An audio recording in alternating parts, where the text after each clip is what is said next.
Langit pagi kelabu di atas SMA Pelita Bangsa, memberi nuansa sendu yang belum tentu semua orang sadari. Di balik gerbang besi yang berderit perlahan saat dibuka, seorang wanita muda melangkah dengan langkah ringan namun pasti. Rambutnya disanggul rapi, bibirnya merah muda tipis, dan matanya menyimpan cerita yang belum terucap. Ia adalah Ayu Larasati, atau lebih akrab dipanggil Bu Ayu, oleh para siswa. Hari itu, Bu Ayu mulai mengajar sebagai guru bahasa Indonesia, menggantikan Pak Nugroho yang pensiun. Ia tak asing pada dunia pendidikan. Namun ini pertama kalinya ia mengajar di sekolah negeri yang besar dan penuh dinamika remaja. Hatinya dipenuhi rasa campur aduk, antusiasme, kecemasan, dan sesuatu yang lain. Suatu rasa kehilangan yang belum sepenuhnya hilang. Selamat pagi, Bu. Ini ruang guru. Silakan, ya, ucap seorang staf tu yang mengantarnya. Terima kasih, Pak, jawabnya sambil tersenyum sopan. Begitu masuk, ruangan penuh tumpukan kertas dan aroma kopi menyambutnya. Para guru lain menyapanya ramah. Ia memperkenalkan diri dengan tenang, menjaga postur yang wibawa tapi tetap hangat. Ia tak perlu banyak bicara untuk membuat orang memperhatikannya. Ketenangan Bu Ayu adalah pesona itu sendiri. Sementara itu, di lantai 2 kelas IPA 3, Raka Prasetya duduk di bangku paling belakang, seperti biasa. Tatapannya kosong memandangi halaman sekolah, jari-jarinya menggambar pola abstrak di meja. Ia tidak sedang mendengarkan penjelasan guru matematika di depan. Dunia di kepalanya selalu lebih menarik, atau mungkin lebih rumit, dari angka-angka yang dibacakan. Raka dikenal sebagai siswa cerdas tapi sulit didekati. Ia jarang ikut kegiatan, nyaris tak pernah bicara soal perasaan. Wajahnya tampan dengan tatapan tajam, tapi seperti menyimpan kemarahan yang diam.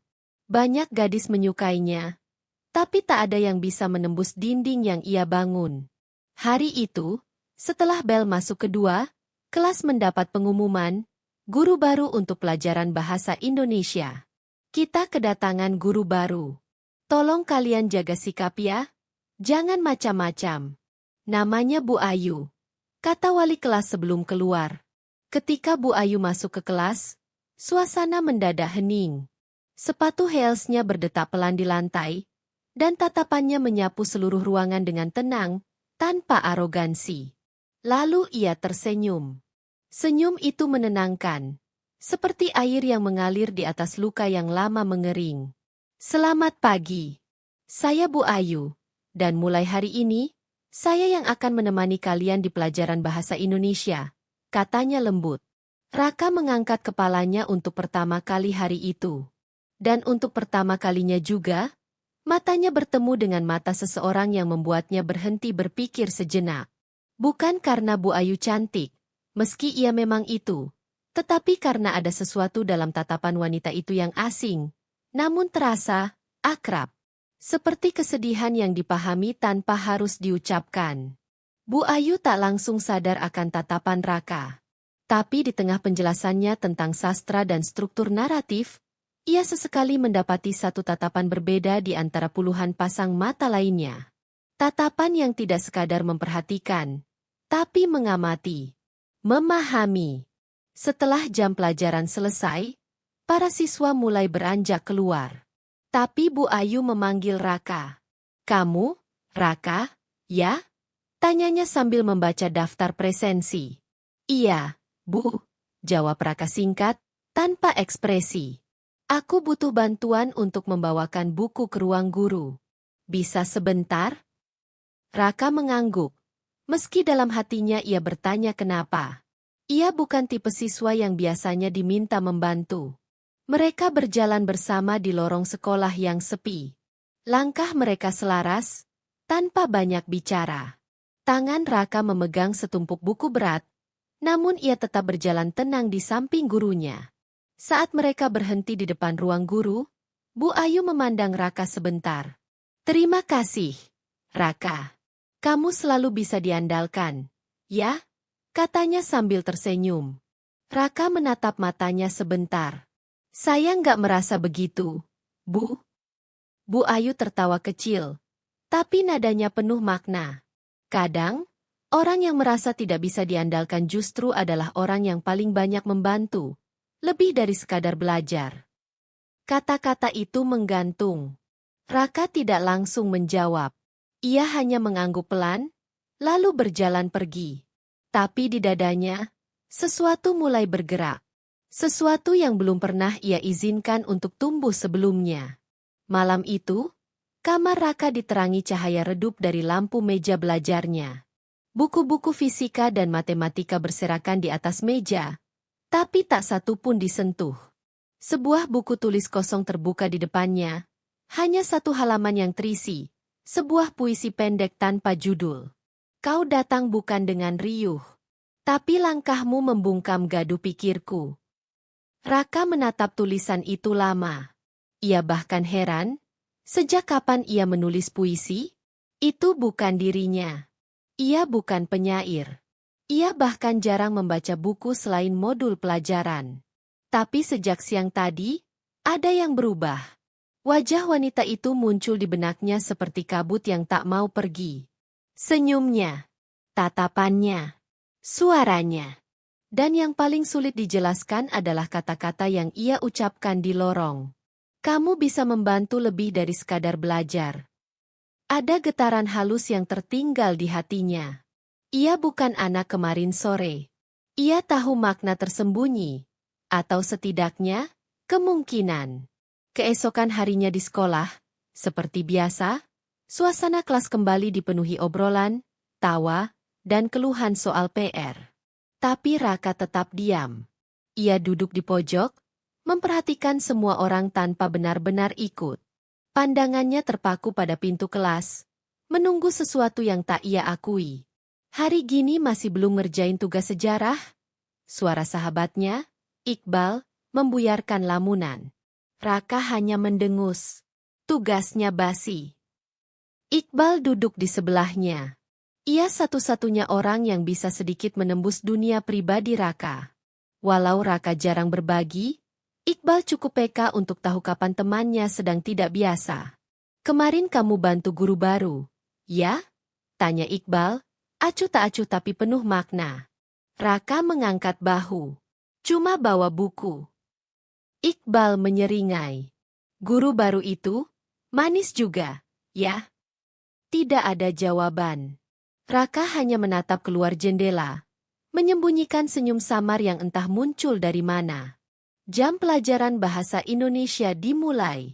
Bu Ayu masuk dengan pakaian sederhana, blus krem dan rok panjang navy, tapi ada sesuatu yang elegan dalam kesederhanaannya. Ia membawa beberapa buku tambahan dan membuka kelas dengan menyenangkan. Kita akan mulai membaca dan menganalisis puisi. Tapi kali ini, aku ingin kalian menulis satu puisi pendek dulu. Bebas, boleh tentang apa saja. Beberapa siswa mengeluh pelan. Tapi Bu Ayu tersenyum lembut. Bukan untuk dinilai. Hanya untuk membebaskan pikiran. Siapa tahu, kalian menemukan bagian dari diri kalian yang belum pernah muncul. Raka menatap papan tulis, tapi matanya kembali ke Bu Ayu. Kata-katanya kembali menembus batas yang tak terlihat. Ia membuka buku tulis dan menyalin puisinya semalam, tanpa mengubah apapun. Beberapa menit kemudian, Bu Ayu mengumpulkan kertas-kertas siswa. Saat matanya membaca puisi Raka, ia terdiam sejenak. Tangannya membeku. Bukan karena puisi itu luar biasa dari segi teknik, tapi karena ia merasa puisi itu berbicara padanya. Ia melipat kertas itu dan menyimpannya di saku blazernya. Tidak berkata apa-apa. Saat pulang sekolah, Raka berniat meninggalkan kelas terakhir lebih cepat. Namun di depan pintu, Bu Ayu sudah berdiri. Ia tidak langsung bicara. Hanya memandangi Raka dengan tatapan sulit diartikan dan bercampur keheranan, kekaguman, dan sedikit kekhawatiran. Aku baca puisimu, katanya pelan. Raka berhenti. Lalu, apa itu tentang seseorang? Kalau iya, Bu Ayu tersenyum tipis. Berarti kamu sedang merasakan sesuatu. yang belum tentu kamu siap akui. Suasana menjadi hening. Lorong sekolah mulai kosong. Suara sepatu dan tawa siswa memudar. Raka, lanjutnya, kali ini lebih lembut. Hati itu seperti buku. Bisa saja seseorang menulis di dalamnya tanpa sadar. Dan kita baru sadar ketika halaman itu sudah penuh. Raka mengangguk perlahan. Ia belum siap berkata jujur. Tapi ia tahu, wanita ini bukan sekadar guru baginya. Ia adalah sesuatu yang tak sengaja masuk dalam hidupnya, tapi terlalu nyata untuk diabaikan. Saat mereka berpisah di lorong itu, Raka berbalik sebentar, menatap punggung Bu Ayu yang menjauh. Di hatinya, sebuah kalimat tumbuh pelan. Aku tidak tahu siapa yang lebih berbahaya, wanita itu, atau perasaanku padanya. Hujan turun sejak siang. Tidak deras, tapi cukup membuat udara sekolah berubah lembab dan dingin. Setelah bel terakhir berbunyi, murid-murid berhamburan keluar, sebagian menunggu jemputan di bawah atap koridor, sebagian berlarian melintasi gerimis untuk mencari ojek daring. Tapi Raka tetap duduk di kelasnya.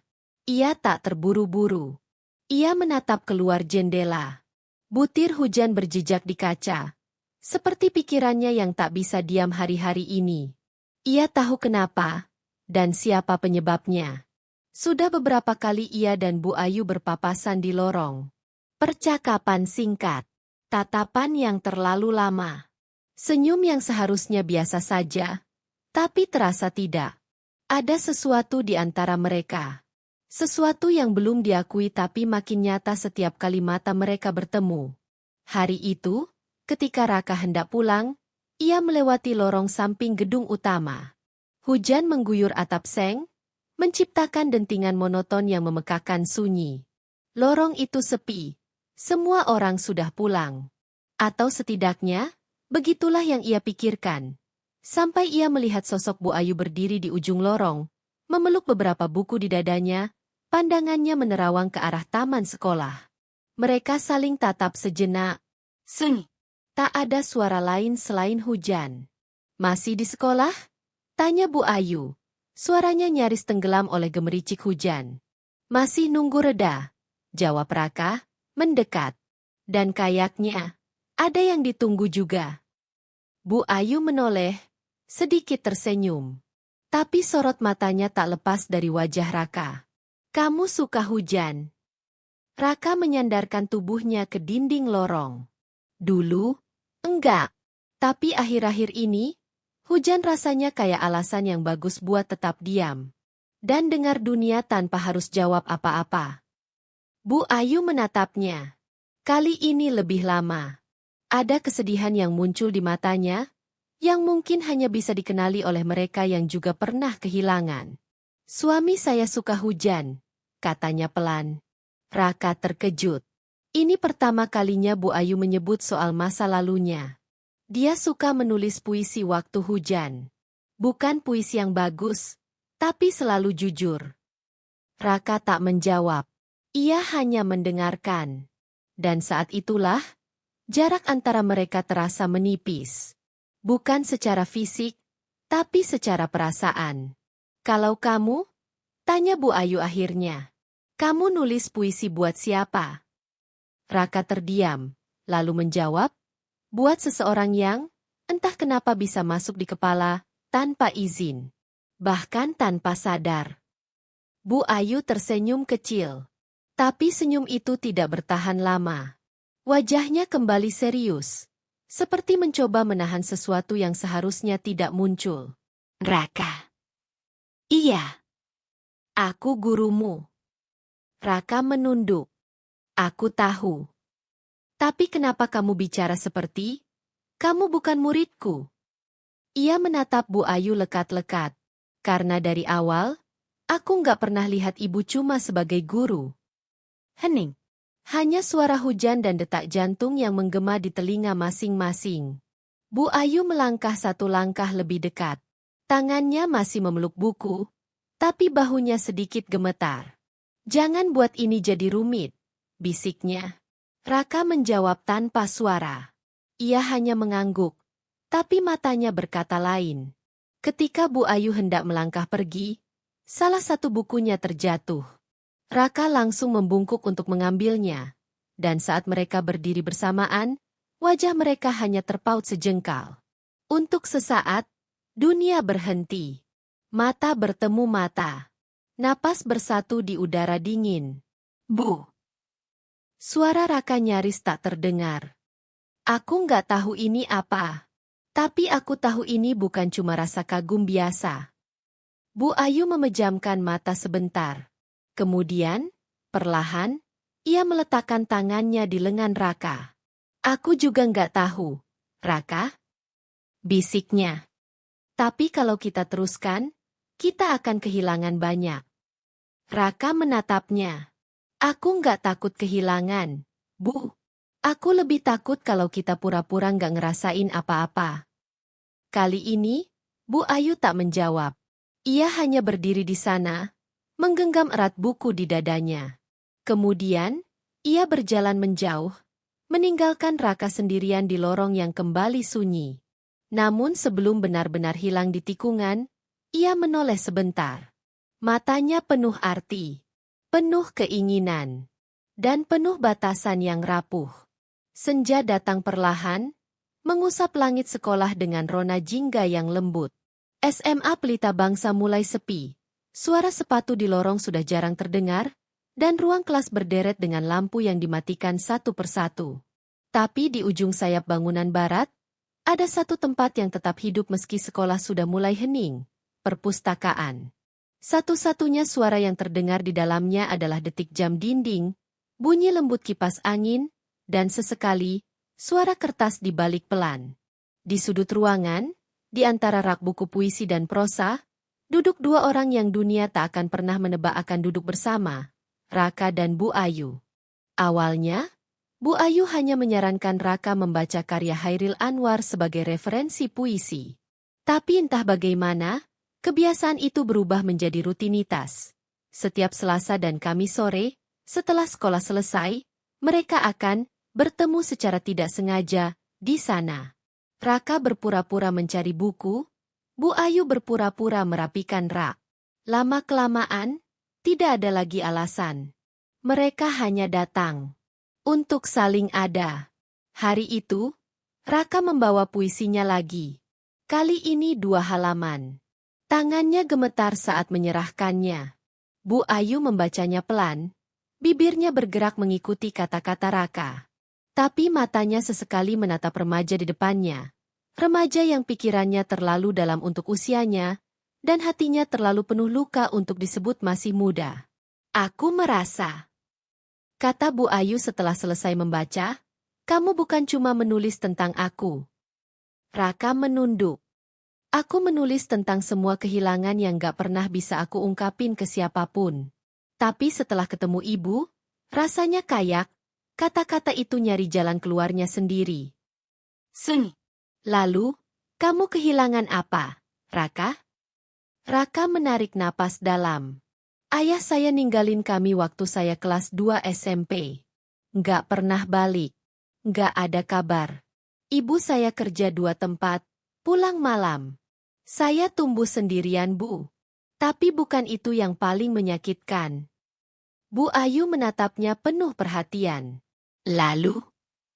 Yang paling nyakitin itu, saat saya sadar, nggak ada satupun orang dewasa yang bisa saya percaya sepenuhnya. Sampai ibu. Bu Ayu menggenggam kertas puisi itu lebih erat. Kata-kata Raka menembus hatinya. Ia ingin berkata sesuatu, tapi bibirnya membeku. Lalu bagaimana dengan ibu? Tanya Raka. Apa ibu juga pernah kehilangan kepercayaan? Butuh waktu bagi Bu Ayu menjawab. Ia menatap keluar jendela. Senja mulai meredup. Suami saya meninggal waktu kami baru 2 tahun menikah. Kecelakaan. Kami belum sempat punya anak. Tapi dia bukan cuma pasangan. Dia sahabat saya, pelindung saya, rumah saya. Setelah dia pergi, saya nggak cuma kehilangan orang. Saya kehilangan keyakinan bahwa saya pantas dicintai lagi. Raka terdiam. Hatinya tercekat. Ia ingin meraih tangan Bu Ayu. Tapi ia tahu, tidak sekarang. Belum.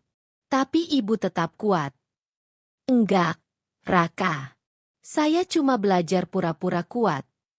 Tapi saya bisa lihat luka itu. Mungkin karena kamu juga luka. Mereka saling pandang lama. Tidak ada pelukan. Tidak ada kata cinta. Tapi saat itu, keduanya tahu bahwa ada ikatan yang lebih dalam dari sekadar simpati. Mereka menemukan pantulan diri mereka dalam satu sama lain. Ketika mereka keluar dari perpustakaan, langit sudah gelap. Lampu jalan sekolah mulai menyala, dan hujan tipis mulai turun lagi. Seperti waktu yang sengaja mengulang momen lama untuk menguji hati. Bu, kata Raka, sebelum berpisah di depan gerbang, kalau dunia ini tempat yang adil, saya pasti lahir 10 tahun lebih tua. Bu Ayu menatapnya lama. Senyumnya penuh duka, tapi juga hangat. Dan kalau dunia ini benar-benar adil, Raka, mungkin saya nggak akan bertemu kamu sama sekali. Tapi saya bersyukur tetap bertemu. Walau begini bentuknya. Raka menatap matanya dalam-dalam. Ia ingin bicara lebih banyak. Tapi seperti puisi yang belum selesai ditulis, perasaan mereka masih menggantung antara kenyataan dan keinginan. Malam itu, mereka pulang dengan hati yang sama-sama penuh. Di kamarnya, Raka menulis kalimat baru. Ada cinta yang tumbuh di antara baris buku dan sunyi senja. Cinta yang tahu ia tak boleh ada, tapi juga tak bisa pergi. Waktu memiliki cara aneh untuk mempermainkan hati manusia. Kadang ia berjalan lambat saat kita menanti, tapi melesat cepat ketika kita ingin berhenti. Dan bagi Raka dan Bu Ayu, waktu mulai berubah menjadi sesuatu yang tak bisa mereka kendalikan. Sudah hampir 2 bulan sejak pertemuan pertama mereka di lorong sekolah itu. 2 bulan sejak puisi pertama ditulis. 2 bulan sejak mereka mulai mencicipi rasa yang belum pernah mereka pahami atau izinkan sebelumnya. Dan kini, perasaan itu tumbuh. Liar. Tapi juga penuh bahaya. Hari itu hujan kembali turun. Lebih deras dari biasanya. Raka duduk di perpustakaan, menunggu. Ia sudah selesai membaca. Tapi hatinya belum selesai berharap. Jam dinding menunjukkan pukul 16.40. Hanya suara hujan di atap dan denyut jantungnya sendiri yang menemani. Lalu pintu terbuka. Bu Ayu masuk sambil mengibas-ibaskan payung kecilnya yang basah. Rambutnya sedikit berantakan, dan raut wajahnya terlihat lelah.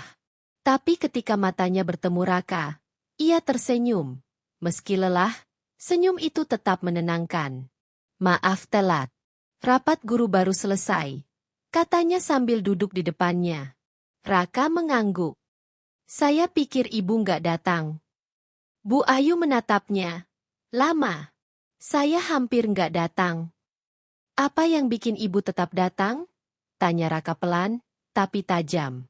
Karena saya tahu kamu nunggu. Raka menarik napas. Saya nggak bisa terus begini, Bu. Duduk di sini, ngobrol kayak nggak ada apa-apa. Padahal, saya ngerasa semuanya udah berubah. Bu Ayu memalingkan wajahnya ke jendela. Hujan seperti membisikkan kegelisahan yang sama. Raka. Saya tahu ini salah. Saya tahu. Tapi saya juga tahu perasaan saya bukan main-main. Bu Ayu menggigit bibir bawahnya. Ia tahu saat ini akan datang. Dan ia tahu, ia tak siap. Aku guru kamu, Raka. Aku 12 tahun lebih tua. Aku pernah menikah. Aku pernah kehilangan. Dan kamu masih punya masa depan yang bisa hancur kalau kita salah langkah. Raka menatapnya, tegas. Saya nggak peduli orang bilang apa. Yang saya tahu, saya nggak pernah merasa sepenuh ini ke siapapun. Saya bisa pura-pura nggak peduli, tapi saya capek, Bu. Capek menahan semuanya. Bu Ayu menunduk. Tangannya gemetar di atas meja. Kenapa kamu bisa bikin aku percaya lagi? Bisiknya. Setelah semua yang aku lewati, kenapa harus kamu? Raka berdiri perlahan, lalu berlutut di depan Bu Ayu. Ia menggenggam tangannya, dengan hati-hati, seolah menyentuh luka lama yang masih menganga. Saya nggak tahu, Bu. Tapi saya tahu ini. Saya akan tetap di sini, seandainya Ibu mau saya tinggal. Air mata turun di pipi Bu Ayu. Ia tak berkata apa-apa. Ia hanya meremas tangan Raka lebih erat. Dan saat itu juga, sesuatu pecah di antara mereka. Bukan dalam bentuk ledakan, tapi dalam bentuk kejujuran yang selama ini disangkal. Mereka berjalan berdua di lorong sekolah. Hujan belum reda. Langit semakin kelabu. Lorong itu kosong. Hanya suara langkah mereka yang terdengar, pelan dan penuh ketegangan. Di bawah naungan jendela besar yang setengah terbuka, mereka berhenti. Raka menatap Bu Ayu, yang kini memalingkan wajah, menahan perasaan yang sudah terlalu penuh. Apa yang kita lakukan ini gila, Raka, katanya pelan. Mungkin. Kalau ketahuan, aku bisa diberhentikan. Kamu bisa dikeluarkan. Saya tahu. Hujan jatuh makin deras. Aku takut. Saya juga. Tapi kenapa aku nggak bisa menjauh dari kamu? Raka mendekat.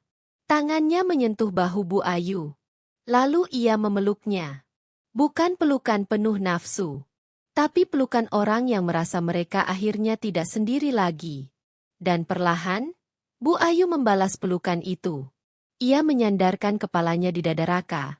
Dan di sanalah, untuk pertama kalinya, ia merasa terlindungi lagi. Setelah beberapa saat. Dan dengan gemetar, ia mencium kening Raka. Dalam. Seperti menanamkan rasa yang tidak akan pernah bisa dihapus oleh siapapun. Bibirnya membisik. Apapun yang terjadi nanti, simpan ini. Jangan pernah menyesal. Mereka tahu batas itu kini telah mereka lewati. Dan cinta, seperti hujan malam itu, tak bisa ditahan lebih lama. Tapi mereka juga tahu, badai belum dimulai. Langit seperti sedang marah malam itu. Hujan tidak lagi turun lembut seperti kemarin-kemarin. Ia mengguyur atap-atap sekolah dengan dentuman keras, membasahi setiap sudut halaman seperti ingin mencuci semua rahasia yang disembunyikan di balik dinding dan lorong. Raka berdiri di depan ruang kelas yang kosong. Jam sudah menunjukkan pukul 6:12. Siswa-siswa sudah lama pulang. Guru-guru pun begitu. Tapi ia menunggu. Seperti biasa. Dengan hati yang semakin sulit dikendalikan. Lalu dari balik lorong gelap, muncul sosok yang ia tunggu. Lelah.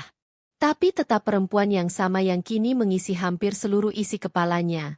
Bu Ayu. Aku pikir kamu udah pulang. Katanya sambil menyelipkan rambut yang menempel di pipinya karena basah. Aku nggak bisa pulang sebelum lihat ibu, jawab Raka pelan. Aku bukan alasan buat kamu tetap tinggal di sini terus, Raka. Tapi ibu satu-satunya alasan kenapa aku betah di tempat ini. Kata-kata itu membuat Bu Ayu terdiam. Ada sesuatu dalam suaranya, kejujuran mentah yang tak bisa dibantah. Dalam diam itu, mereka hanya mendengar suara hujan dan detak jantung masing-masing. Ayo, ajak Bu Ayu akhirnya. Aku antar kamu sampai gerbang.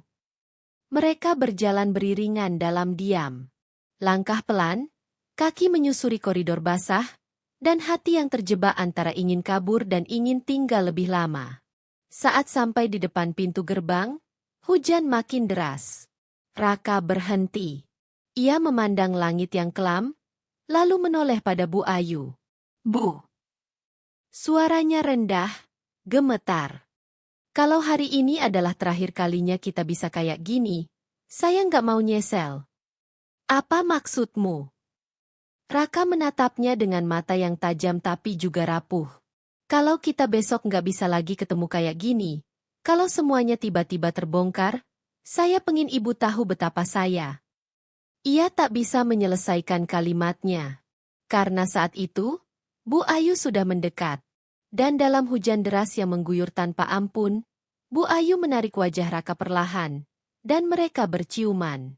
Bukan ciuman terburu-buru. Bukan pula ciuman yang penuh gairah membabi buta. Tapi ciuman dua jiwa yang tahu. Apa yang mereka lakukan ini salah, tapi juga satu-satunya yang terasa benar. Ciuman itu berlangsung lama. Di bawah cahaya gerbang yang redup.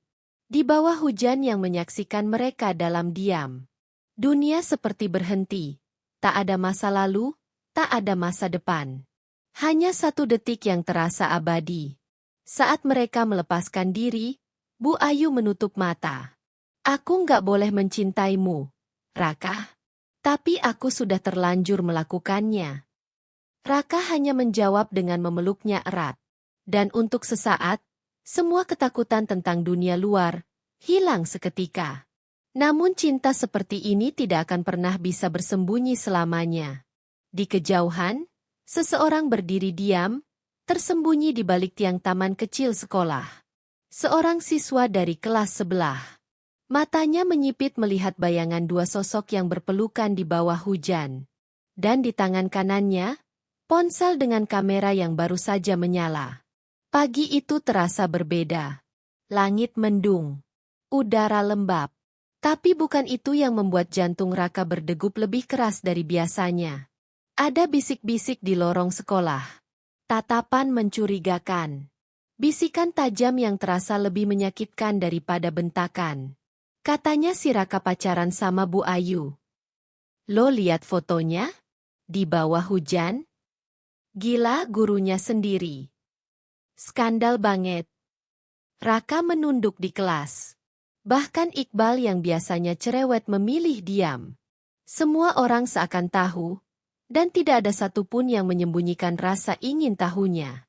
Lalu, pintu kelas diketuk. Wakil kepala sekolah masuk. Raka Adinata, ikut saya ke ruang kepala sekolah. Raka duduk kaku di depan meja besar yang dipenuhi map, laptop, dan ekspresi serius. Di seberangnya, kepala sekolah Pak Sulaiman, wajahnya penuh kerutan dan kekecewaan. Raka, kamu anak yang cerdas, berprestasi. Tapi apa yang kami terima pagi ini, mengecewakan. Pak Sulaiman mendorong laptop ke arahnya. Sebuah foto muncul di layar, Raka dan Bu Ayu. Berciuman di bawah hujan, di depan gerbang sekolah. Detik itu juga, Raka merasa semua runtuh. Kamu punya kesempatan untuk bicara. Jelaskan. Raka menelan ludah. Ia ingin berkata sesuatu.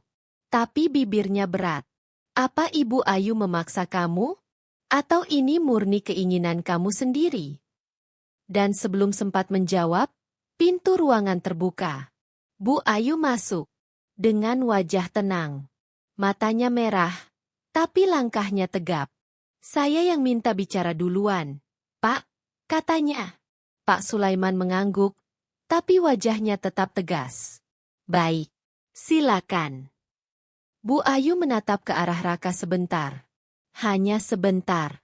Lalu menatap kepala sekolah. Saya tidak akan menyangkal hubungan yang terjadi. Tapi saya ingin mengatakan satu hal. Semua ini bukan kesalahan Raka. Pak Sulaiman menarik napas dalam. Bu Ayu, Anda tahu peraturan sekolah. Anda tahu etika profesi. Ini bisa mengakhiri karir Anda. Saya tahu, Pak, jawab Bu Ayu lirih. Dan saya siap. Tapi saya mohon, jangan ganggu masa depan Raka. Dia hanya anak yang terlalu berani mencintai orang yang salah waktu. Raka akhirnya berdiri. Saya juga nggak akan diam, Pak.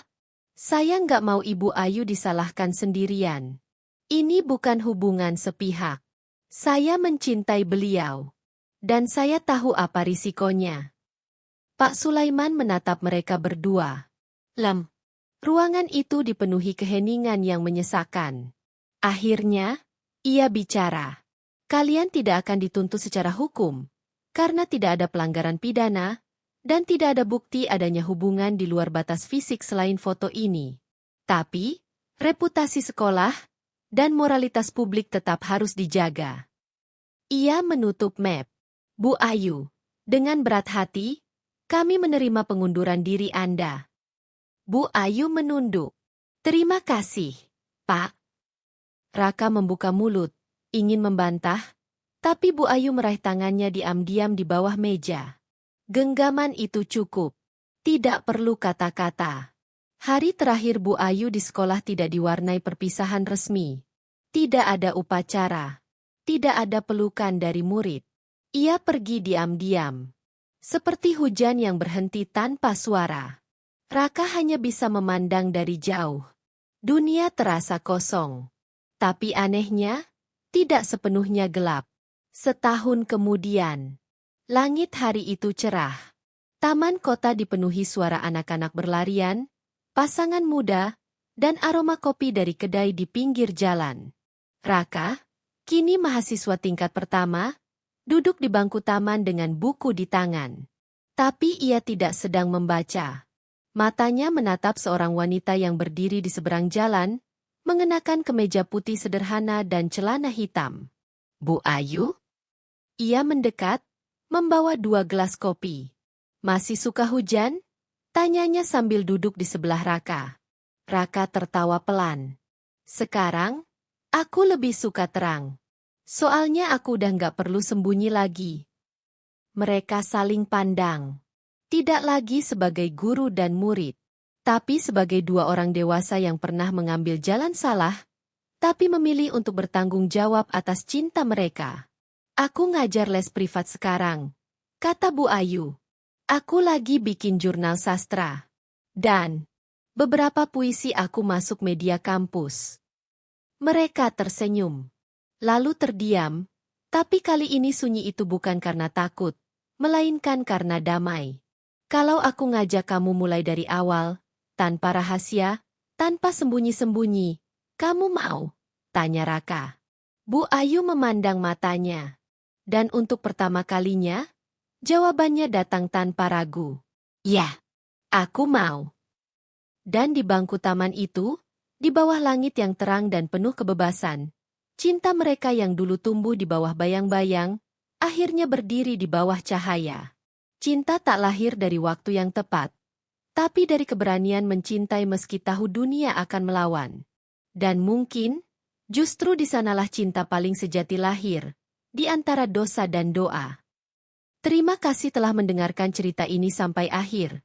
Kalau kamu suka cerita-cerita dengan emosi yang dalam, dan konflik yang nyata, jangan lupa dukung channel YouTube Cerita Gita ini dengan klik like, subscribe, dan aktifkan lonceng notifikasi.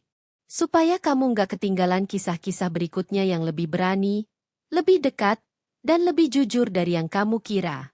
Sampai jumpa di cerita selanjutnya.